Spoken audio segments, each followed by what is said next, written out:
Hi, Brother Burton.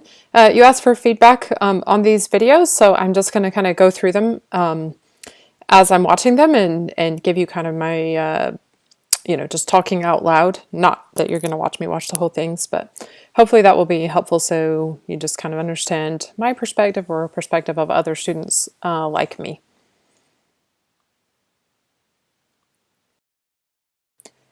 Okay, so now you've talked about the single page application and you just brought up scriptures client-side.js. So you're saying, what I think you're saying is you're going to have another file. You're going to have one file that's your static HTML and then another file that has all your functions in it.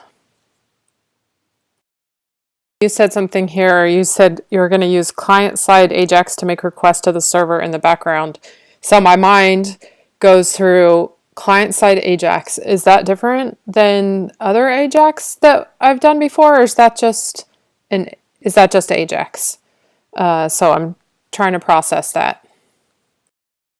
Okay, now you just said that we're going to need some web services to fulfill these different requests.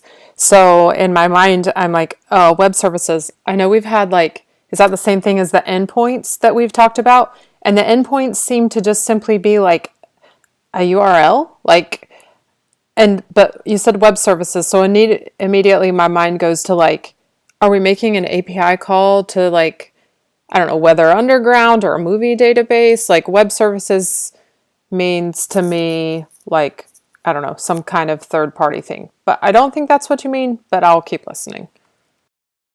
Okay, this was helpful here when you called these things endpoints. So it is just that little end part of the URL. Hold up. Is the endpoint only count if it has the question mark? Book, question mark, topic, or is the endpoint the part that says search by book, search by topic? Okay. I am lost right now. So you just brought up post. I think this is the first time we've talked about post. And you put these two little dashes of post, topic, name. I'm not sure. I'm not following at this point. So I'll keep watching, but that's where I'm at. And for this, we would pass it a topic ID. Okay, so are these little dashes name, dashes book, chapter, verse, content? I think what you're saying is that maybe in the HTML you're going to create a form field that has this information that then you will make a method like post. The form action method will be post that you will use to insert into the database. And so then you're going to need a post request in EJS to handle that. And I think that's what you're saying, but not 100% sure. This was good. So you said we're going to need to get things, we're going to need to create things. And as you said, we're going to need to create things. You kind of circled this post area. So that's what you're saying you're going to use to create things, right?